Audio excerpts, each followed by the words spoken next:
Hey, I'd like to welcome you to another episode of Mission Matters.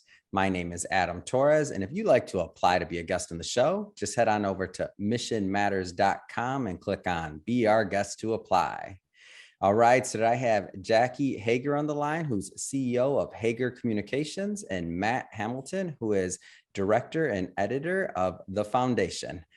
Jackie, Matt, welcome to the show. Thank you. Thank you.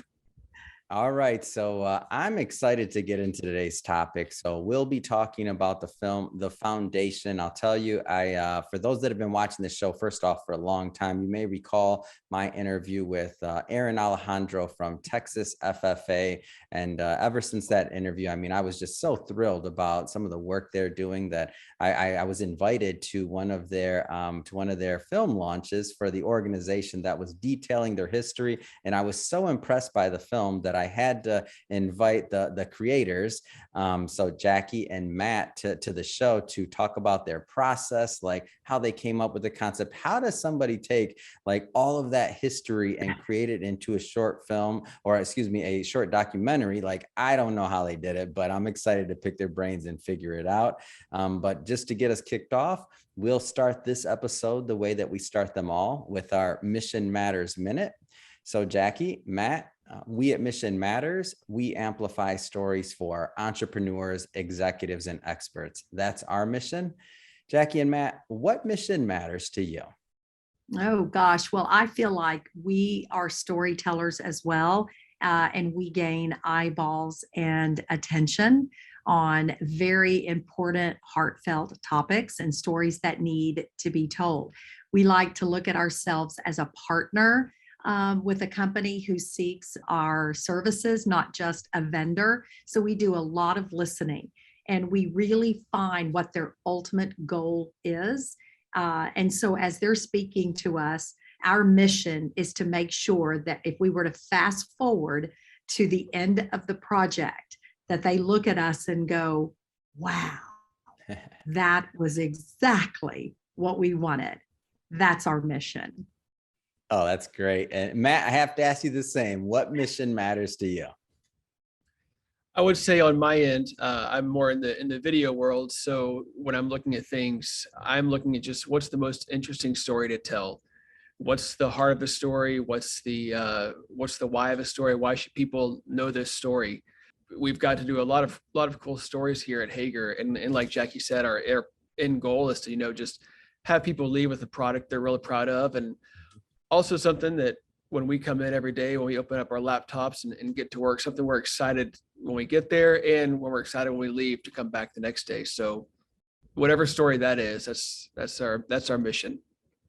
Love bringing mission-based individuals on the line to share why they do what they do. Like, what gets them excited in the creative process? Like why do they get up out of bed and go out there into the marketplace and tell stories and really look to make a difference? So great having you both on the show. And I like to always start at the beginning on these things. So I'll start with you, Jackie. I mean, like, tell us a little bit more about Hoegger Communications and how you got started on this path. Well, for the last 16 years, we've been a full service agency, and we have grown from, believe it or not, one person, which is just me, to up to 20 creative souls. So we're a boutique agency in Texas, but I live in an airplane. We have clients in 23 states across America. So I live in an airplane. Being a full service agency means we do everything from digital to website to creative to branding to brand awareness.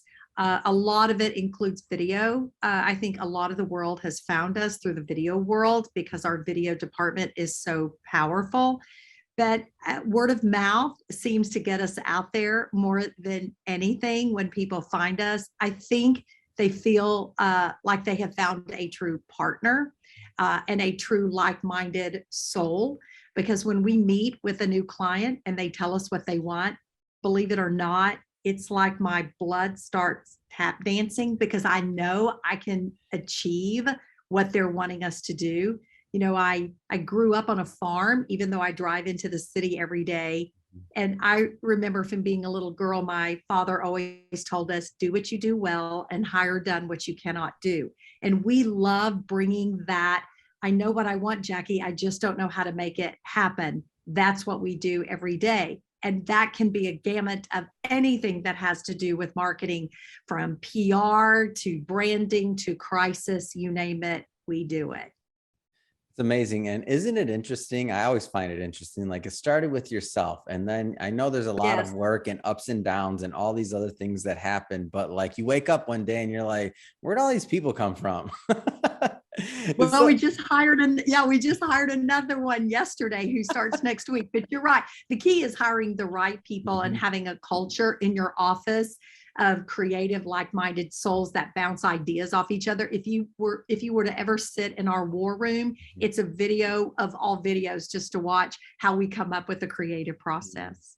Yeah, it's interesting. I tell people all the time, I'm like, it started, this podcast, this show, everything started with an iPhone and a set of headphones, not even like the good ones, just the ones that come with the phone. And I did first 300 episodes. I mean, I was recording, I was editing, I was doing the distribution, all of that. And now you look and you're like, man, years of doing it. So I always like to tell people that are out there that have a dream and they have something they want to get out there. They want to get a message, like, go out there and do it. Like, you don't be held back based on anything mentally or just all these other things. I mean, you can say, don't get caught up into comparing yourself to one brand versus another, one idea versus another. I mean, one thing is that I believe is that we all have some type of message or story to get out there. So whatever your format is, whether it's podcasting, video, blogs, I mean, social media, whatever you want to do, smoke signal, I don't know, like whatever you want to do, get that story out there. So let's bring Matt into this. So Matt, I want to know as well, as a creator, like, how did this fascination or this love for video film, like where'd all that begin for you? This started back when I was a kid, back when my dad, let us use his big camera, the big VHS camera that sat on your shoulder and Come weighed, on, weighed 20 pounds. On the shoulder breaker, yeah. Oh yeah, still have it too. It's like timepiece now. Yeah. It just started from that, and then as technology got better, I was able to start like in the early 2000s. You get a Mac and start editing videos, and now like we carry cameras that shoot 4K in our pocket. So everybody has a camera on them, and it's just always been, to me, it's filming and editing has always just made sense, and it's something I've just kept at. Started as a hobby and been lucky enough to turn it into a full-time job. Amazing. Jackie, I want to start getting into this film, but maybe it makes sense to kind of set the stage with telling us a little bit more about how you got introduced to the Texas FFA Foundation and Aaron and the whole crew over there. Yeah, that's a great question. I've watched Aaron for a long time do his incredible work for the foundation. And the fact that I grew up on a dairy farm and was very involved with the agricultural world, and I still drive out to the farm, swore I'd never marry a dairyman, married a dairyman. Fast forward 30 plus years, we've raised our kids on the farm. So I drive into the city every day and work this creative office. But Aaron, I cross paths with him every once in a while, and we've watched some of the work that they have produced. And off of a random call one day, and Aaron watching our previous work, last year and the year before were great years for us. Hoegger took videography all the way to the international winning level, won so many film awards and so much, not only across the United States, but international. I think it kind of woke Aaron up a little bit and say, I'm going to call this local farm girl that I know that's doing great stuff, and let's just start talking. And the minute Aaron and I met and he told me the story of the foundation, there's no doubt that all of those years and all of those memories needed to come into a cohesive story to let people know what really works behind the scenes of FFA and how important the foundation is and will be for the future. Yeah, it's great. And the what I like about the film, and I guess it's good time to get into that and to transition. But one of the things I liked about the film is that when we had that viewing party prior to being released, and all of us were on the call and we're all watching it, is that when everybody came back onto the call and was kind of giving their feedback on it, like everybody's eyes were just open. Everybody was blown away, and they've been moved. So to get from concept story to emotionally move somebody, it's not an easy thing to do. I mean, people maybe No. assume that it can be done, but for anybody that's tried to make something that's emotionally appealing or moving or entertaining, and maybe has hit the mark or known when they hit when they hit the mark versus when they missed it, I would argue on this one the mark was definitely hit, and you could tell by the audience's reaction, like 100%.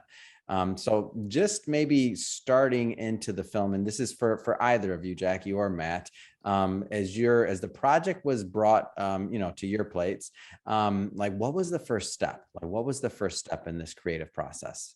Matt, you're so good at answering this question. I think they should hear from your perspective. So the first step that we took when we get a big project like this is start with the interviews. We know we're telling the story. We know we have ideas. We know where it could go, but we can't do really anything unless we have the interviews. Mm-hmm. So we started doing the interviews. We shot here and we shot in Austin, and we came back with over 60 hours of footage of interviews, which we still have there's a lot of great stuff that we had to leave out, but it's just trying to tell this story is important. So once we got the interviews, it's kind of you start hearing key moments in each interview. Like one person is talking about another thing, and the next person is talking about that same thing. So you can tell that was an important milestone in their history. When you watch the film, one thing that they brought up that was really important was the first milestone they hit in raising the first 1.5 million. And as an editor, I'm watching this during the interview and I know, okay, I'm going to use this moment. I'm going to use this moment. So being on set is really important for these types of things. And we just come back from there and start with the interviews. It kind of crafts a story from there, and then we get to have fun and come up with graphics, animation, and B-roll and different ways to show stuff happening back then. I want to talk a little bit more about the interview part of things, because there's other creators that watch this show as well. And, there is something I think special about being able to get the right interview, the right content out of, whoever the subject matter is or the subject matter expert is. And so one of the things I feel kind of some creators, myself included, can struggle with is it's like, okay, everybody has a great story. They have a great, especially on something like Texas FFA. So everybody has some type of emotional connection, but how do you get that out of them in the interview? Like what would be some of the tips or things that your team does to make sure you can get, possibly the best content out of the talent as possible? That's a great question. And I think we have some good tricks on, first of all, I think we're really good at making them feel comfortable. And sometimes we may act like we're taking longer to set up, but I'm sitting there just visiting with them like we're having a cup of coffee. You send Matt the secret wink, you're like, Matt, okay, they're ready. Well, sometimes the camera's running and they don't even know it. And I'll always, and Matt does the same thing. We ask by just, chit-chatting with them. And it's like we're kneading bread, and we're just getting more and more into the story. And sometimes before we ever know it, we are in the interview, and Matt especially, but we know when we're getting it and we're getting to the heart of the story. And, we also love to, while we may have a set of questions to ask, really what they say sometimes leads to a different question. I think we're also very good at knowing when to be silent and to letting them keep talking, because the more that you give them, the more of the heart they're going to give you. And silence is sometimes a good thing in an interview because their mind is moving inside. And when we get the one sentence or the one small story, Matt and I can tell off of our mannerisms when we got something really warm, heartfelt, and spectacular. And it's great to intertwine those interviews against each other, because each one of those interviews will tell the same story in a whole different way.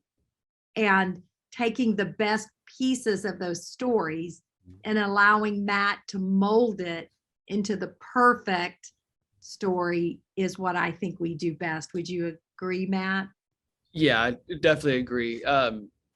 what Jackie said, comfort is the most important thing. And laughter as well. I used to work with a guy who would sit a person down in a chair and he would say, okay, first question, do you believe in ghosts? Something totally off subject.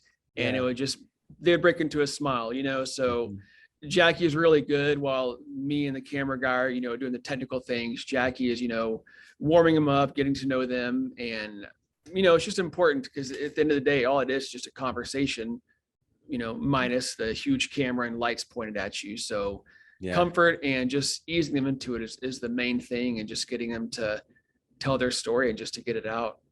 Oh, I love this. And by the way, you just both taught me something, and we all learn from each other. And you just taught me something. So for certain episodes and certain shows we do, and with certain talent, it does make sense. I should start just recording earlier, do the warm up, and even record the warm up, like for some of the recorded ones, because sometimes I feel like for the talent, and especially if somebody's not been in front of camera a lot or something like that, what happens is when you say like, okay, we're going to begin, then they turn into different people, and you're like, oh, like that added pressure. So I'm like, wait a minute, you're just talking so comfortably. Now you sound scripted. And I'm like, no, what do I do?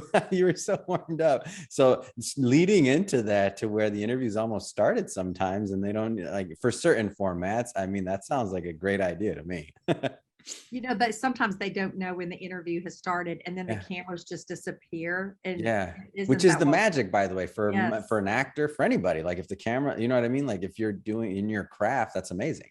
And laughter really is a big thing. If we can get them laughing and loosening up, then we know that we've got it. And the best sentence to me is when it's over, when we feel like we have what we need, and we thank them. When you hear them say, oh my gosh, is that it? Yep. That's the sweet spot for us. That means it was a good interview and we got exactly what we needed.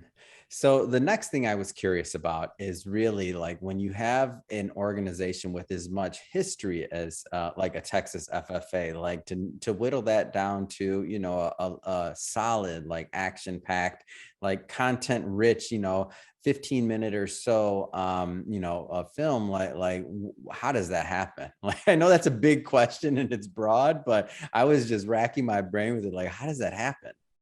It's very difficult, but I will say this, sometimes the client goes, how long is it going to be? And I go, length is not in our brain set. The story will have an ebb and a flow, and the story will dictate how long the documentary is. So just hang tight with us. I think having a great editor with the quality of work that Matt does, and I love to give him this kudo. He knows how to weave a puzzle that can be very difficult. When we come back from a video shoot and we have over 60 hours of video to look at, how do you take that 60 hours into 12 minutes? That is hard. It's a difficult task. Did we have lots of video that's still fantastic? Yes. We have so much video, we could almost do another documentary. But we understand the attention span of the human being, the heart of the human being, and the flow of the story. That's a puzzle. Matt, you would have to answer that one because he is magnificent at putting the pieces of the puzzle together. Yeah, like Jackie said, it's just a puzzle. That's why I like editing so much. Like filmmaking, being on set, that feels more like problem solving because everything can go wrong, does go wrong. But I like to edit because it's just sitting here, it's just solving a puzzle. It can take a while though. I mean, with this, we had the challenge of not just telling what the foundation is, but also I wanted to explain the story of what the Texas FFA is, because I want someone who watches this, who has no knowledge of any of this, the FFA or the foundation, to come away and at least know something a little more about it. But like Jackie said, we try not to worry about time, but a lot of times when people finish videos that we make, a big compliment that we get is, I can't believe it was this long. It felt like it flew by. Yeah.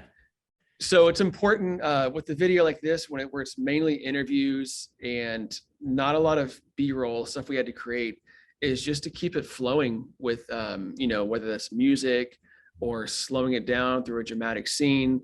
Just because this is a video done, it's like a documentary, doesn't mean certain parts can't feel like a movie, just to keep the viewer interested. So once I kind of go through the interviews and kind of know what the story is I want to tell, I'll kind of write out certain sections just on my notes app, and I'll kind of know what points I want to hit and about where I want to try to hit that. And that's sort of the process, but it just changes every single project.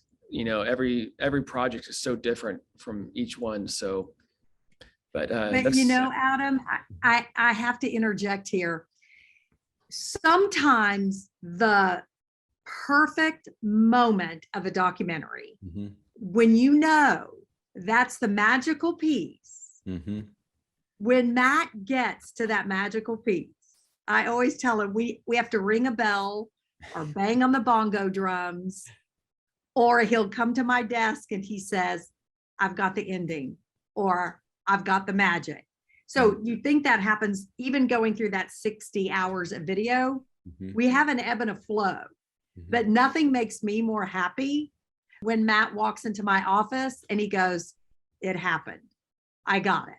So that's a pinnacle part of any video that we create and produce. And when that happens, that's when our entire office comes together and we know the finished product is exactly what it should be. Tell me some of the things, some of the elements that that you wanted to kind of bring out and highlight in the film as you were going through these things. As you were going through, obviously, all this footage, you're like, okay, this is a key moment. This is a key moment. Like, tell me and by the way, for everybody watching this, we won't spoil it. We're not going to tell you the whole film, and we will be adding a link to it in the show notes. And just for those listening, it's mytexasffa.org. If you just go to that website, you'll see a big watch the film banner there, so you can watch it anytime. But for those of you that can click on the link, click on that link and it'll take you right over. But just for context, so getting back to my question, tell me some of the key elements of the film as you were going through this that you were like, oh, this is important to highlight. I know you mentioned one that was a big donation or sponsorship from, I believe it was Ford, for over $1 million, one of their first, which that hit me when that happened. When I saw the film, I'm like, wow. But what are some other key elements? Matt? I would say, that was a big one. The Ford donation, when we shot that, the interview we knew was a special story. The problem we had with that was getting B-roll, because this happened in 2002. Not a lot of people, we had cameras that they were carrying around back then. So we had to just use some little tricks along the way, putting a VHS filter on there, just take people back to 2002 and create that moment. I would say besides that, we're trying to tell a huge history here, but in working with FFA, one of the biggest things I've found is just the passion that everybody has. No matter who we did the interview with, you could tell everybody was just really, really passionate about being a part of that, if they were in it or had been a part of it. So that was something that we wanted to do. At the end, when we kind of switch from the foundation and just talk about people's journey and what the FFA means to them. That was something that really important that we wanted to tie into it, because no matter what their involvement is with it, everybody has a ton of passion for being a part of the Texas FFA. And that's something that's jumped out at me right away from day one, is how special it really is. So now you have this film done. Obviously, it's getting a lot of attention. I mean, we put it in our newsletter, and whenever I find something that I think is really interesting, I'll put it in our newsletter for our weekly readers. We got a lot, by the way, we got a lot of great feedback, and the FFA community just in general. I mean, they're connected. We got replies back in the newsletter. I believe one of the gentlemen from the Iowa FFA replied, and he said, "Oh, this is awesome." And all these, I didn't even know they were on our newsletter. I'm like, I feel like the FFA as a whole and as a network they're just so supportive of each other that we are getting response from there that I didn't even realize that we had any viewership. First off, grateful and thank you to the FFA for that. But my point being is that as filmmakers or as creators, a lot of times you finish a project, you get it out there. But to me, I mean, I'm obviously more on the media side of things and on the promotion side of things than maybe the distribution. So I guess where I'm going with this is, how do you make sure that as a creator, after you have this great work out there, that it doesn't just stop there, that more eyeballs get to it. And Jackie, as you mentioned, like the idea of what Hoegger Communications does, right? We need eyeballs. We want to make sure that we get attention for these works that do deserve the attention. Like, how do you make sure that the promotion continues, that people continue to see this film? Well, that's a great question. We really strategize with the client at the end result. When we get the wow, this is it, this is perfect, I go, all right, now that's only half the work. Now, how do we get it out and get those eyeballs and attention? So we sit down with the client and strategize, what is the first step, second step, third, fourth, fifth on getting it out. And they're very good at giving us their perspective, and then we give them our perspective. Then we put a PR plan together. If they have a PR firm, we work with them to make sure that it gets out. And then we massage that a lot on our end. Our influence is pretty big across the states that we work with. And we make sure that we also enter it in film festivals. We enter it in the advertising awards. We enter it into all different types of award categories, the Telly Awards for video. And then when we are awarded gold, silver, or bronze for those, then we throw it out there again. Make sure you watch this international award-winning documentary. So we massage it for a good 12 to 18 months after that. We analyze every single film festival. Does the foundation documentary fit in this film festival? Yes, then let's enter it. And many times these documentaries will lead to a second documentary or another one. So that's how we massage it to make sure that it has a shelf life of more than just 30 days. Yeah, it's great. And I have to ask you that question because I like, for creators out there that they spend so much time and they finally come out this product and it's like, okay, it's there, but it takes time. Like some of the best films, some of the, like there's a business behind this. Some of the best films, the best books, the best like things, sometimes take years before it hits mainstream and you don't know what that thing is. So just because you release something and you doesn't go viral in a week or a month or even a year, or even that doesn't even have to be the goal. The goal is that it's another piece and body of your work, a piece of your catalog, another great story that you were able to tell, and thing that you were able to put out there, and just to make sure not to stop on the other end. So I'm glad you said at least 12 to 18 months you're working on it, minimum on the promo side. And that's assuming that it doesn't continue to get more and more and more. Before you know it, you wake up and you're like, wait a minute, this is awesome. Like all those awards and things, they don't happen by themselves. It does take work. So I always like to get a little plug for the process on the after the film's done, so that especially creators of different levels will have ideas on what they can do. So first off, I have to say, Jackie, Matt, has been excellent having you on the show today, learning more about the foundation, both of your backgrounds. I have to ask, I know you're both busy individuals and creators, so what's next? I mean, what's next for Hoegger Communications? What kind of interesting projects do you have coming up? Considering that we work all around the United States, we have lots of films in production right now. Last year, we produced a film that went international and won, and we're doing the second level of it as well. That's a one that went all the way to a publisher in Milan and caught their attention. So we have that coming up. We've got about 4 more documentaries in the queue that we're working on. We also work with a lot of automotive, a lot of financial. The automotive industry is very disruptive right now, but we've learned how to navigate that with them to make sure they're in the profit zone.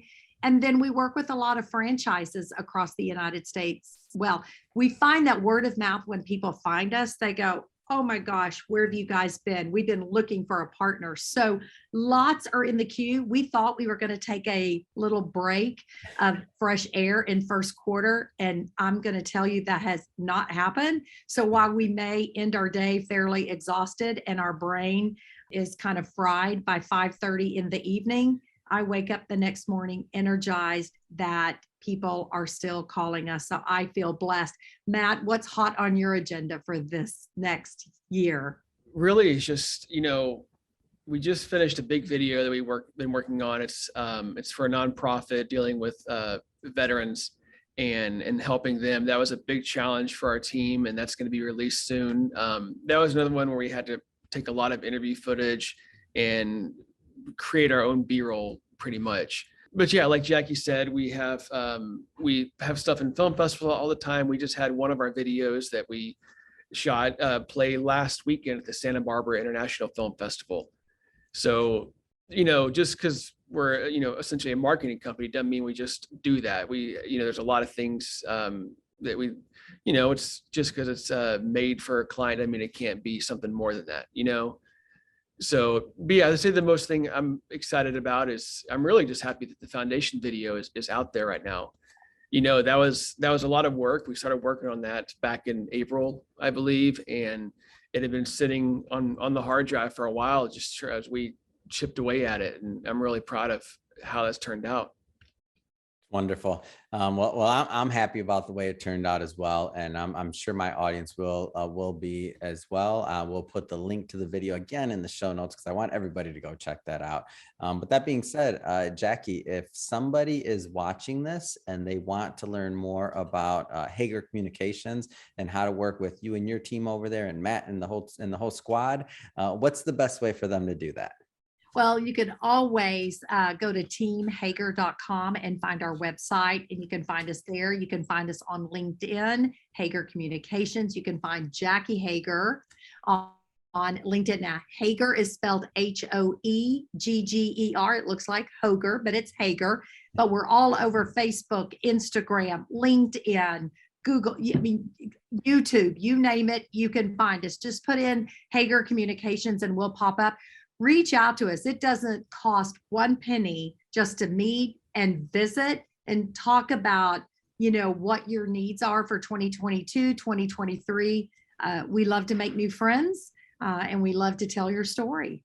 That's great. And we'll put Hoegger Communications, all that information in the show notes for our audience. And speaking of the audience, if this is your first time engaging with the Mission Matters platform, whether you're listening to the podcast or watching us on YouTube or social media or any of our streams, just to let you know, first off, we're glad to have you. But second, we bring on entrepreneurs, executives, experts, creators, and we have them share their mission, their projects, their background, why do they do what they do? Like what excites them about going out there into the world and making a difference. If that is the type of content that excites you or interests you, we welcome you to hit that subscribe button because we have many more mission-based individuals coming up on the line and we don't want you to miss a thing. And Matt, Jackie, really, it's been a pleasure having you on the show and wishing you both much more continued success.